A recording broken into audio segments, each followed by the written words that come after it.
আমার একদম সময়, একদম অফুরন্ত সময় আছে না, যে কোনো ব্যস্ততা যেন আমি না রাখতে পারি, আমি একদম সময় হাতে নিয়ে আসলে চলে আসি।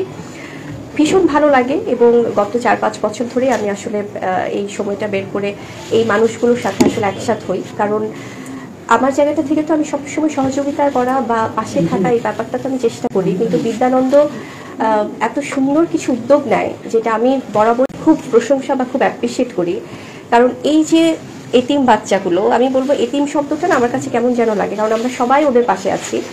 সো এই ভালোবাসার এই মানুষগুলোর বাচ্চাগুলো এবং যারা আরও অসহায় মানুষজন আছেন তাদেরকেও আমরা ইফতার দিয়ে এসেছি এবং আমরা অনেক ঘরে যেয়ে আসলে ইফতার দিয়েছি। সবসময় তো সবাইকে ওভাবে সম্ভব হয় না, বা তারপর আমি চেষ্টা করি এবং আমার পক্ষ থেকে আমি সবাইকে, যারা যারা এখানে টিম আছে, কারণ এটা তো একটা টিম ওয়ার্ক, সো প্রত্যেকে আমার অন্তঃস্থল থেকে ধন্যবাদ জানাই এবং বিদ্যানন্দকে অবশ্যই ধন্যবাদ জানাই। এবং যারা আছেন, এই যে আপু আছেন, আমাদের ম্যাডাম এবং আরও অনেক ম্যাডামরা আছেন, সবাই আছে, সবাই না কাঁধে কাঁধ মিলে একসাথে কাজ করে।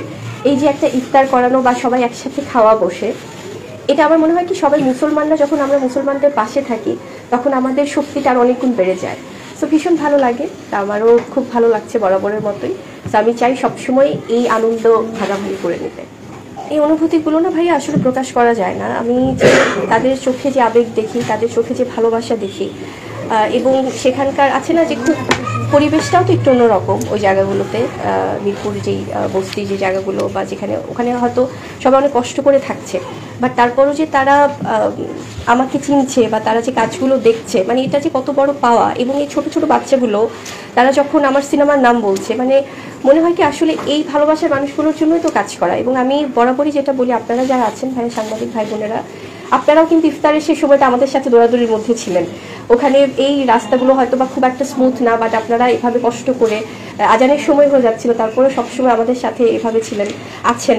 তো আপনাদের প্রতি অনেক কৃতজ্ঞ এবং আমার মনে হয় এই আবেগ, এই ভালোবাসাগুলো নিয়েই আমি সারা জীবন থাকতে চাই, সারা জীবন বাঁচতে চাই। সত্যি সুযোগ হলে অবশ্যই আমি আমার সিনেমার টিমকে বলবো যে এই মানুষগুলো, কারণ এরাই আসলে, এদের ভালোবাসাটা অনেক বেশি পিওর, অনেক বেশি খাঁটি। তো আমি এই মানুষগুলোকে নিয়ে অবশ্যই আমার সুযোগ হলে আমি সিনেমা দেখতে চাই।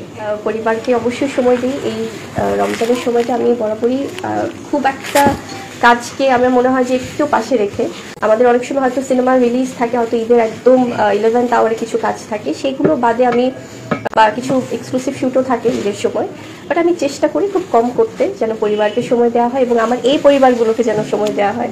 তো সেটা খুব চেষ্টা করি। অ্যাক্টিভিটিস কি ছিল? দুই দিন তো আসলে গেল। একদমই, সে তো এখন একটু একটু করে বলছে পীর বাবা। সো চেষ্টা করে যে আমি রোজার কথা যখন বলি তখন সে, যে স্কুলও খোলা আছে, তো সে আবার আমাকে বলে যে, আমি বলি বাবা কিছু খাওয়া যাবে না, মানে রোজার সময় তো তোমার এখনো বয়স নেই, বাট আরও কিছুদিন পরে তোমাকে রোজা রাখতে হবে, এটা শিখতে হবে, এবং হাদিসগুলো আমি পড়ে শোনাই, সব কিছু শোনাই। তো তখন সে বলে কেন আরও কিছুদিন পরে, আমি এখন রোজা রাখবো।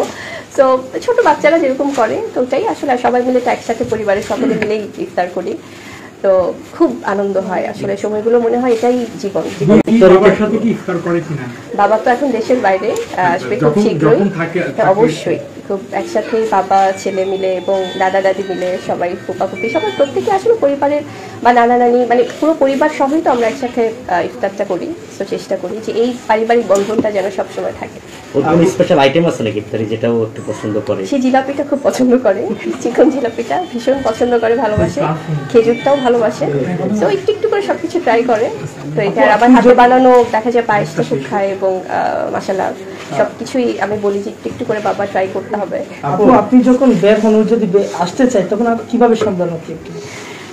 আমার, হ্যাঁ এটা খুব ভালো একটা কথা বলেছেন ভাইয়া, কারণ আমি তো কাজে বের হলে, কারণ আমার কাজের বাইরে পুরোটা সময় তো বীরকে নিয়ে, তার বাইরে যখন বের হতে নিই তখন বলি যে বাবা আমি অফিসে যাচ্ছি, আমি খুব তাড়াতাড়ি ব্যাক করবো। তো একটু পরপর সে ফোন করবে এবং আমার সাথে আসতে চায় যে মা আমি কি আসবো, তোমার কিছু লাগবে, মানে খুবই মাশাআল্লাহ ছোট ছোট করে যা বলে আর কি। তো একটু পরপরই ফোন দিবে, কিছুক্ষণ আগেও ফোন দিচ্ছিল, তো আমার খুব খোঁজ খবর রাখে, মানে ও এখন আমি মা কি, মানে সেই আমার বাবা আর কি, সেই আমার অভিভাবক এখন। আপনারা সবাই দোয়া করবেন বীরের জন্য। বিদ্যানন্দ যেহেতু দীর্ঘদিন আপনি আসেন ইফতার করেন, এই যারা আছে কবে নাগাদ এবার হবে কিনা বা এবার? অবশ্যই ভাইয়া, আমার এটা অনেক, আমার পক্ষ থেকে আমি খুব পরিকল্পনা করছি যে আমি যেহেতু অনেক বছর ধরে বিদ্যানন্দের এই সুন্দর পরিবেশের সাথে অভ্যস্ত এবং আমি আসি, সো আমার ছেলেকে নিয়েও, বীরকে নিয়েও আমার পরিকল্পনা আছে যে বাচ্চাগুলোর সাথে একসাথে খুব সুন্দর সময় কাটানোর, খুব শীঘ্রই হয়তো হবে ইনশাআল্লাহ। আপনারা সবাই দোয়া করবেন আমার জন্য, আমাদের জন্য, সবার জন্য। সবার প্রতি শুভকামনা। Thank you so much.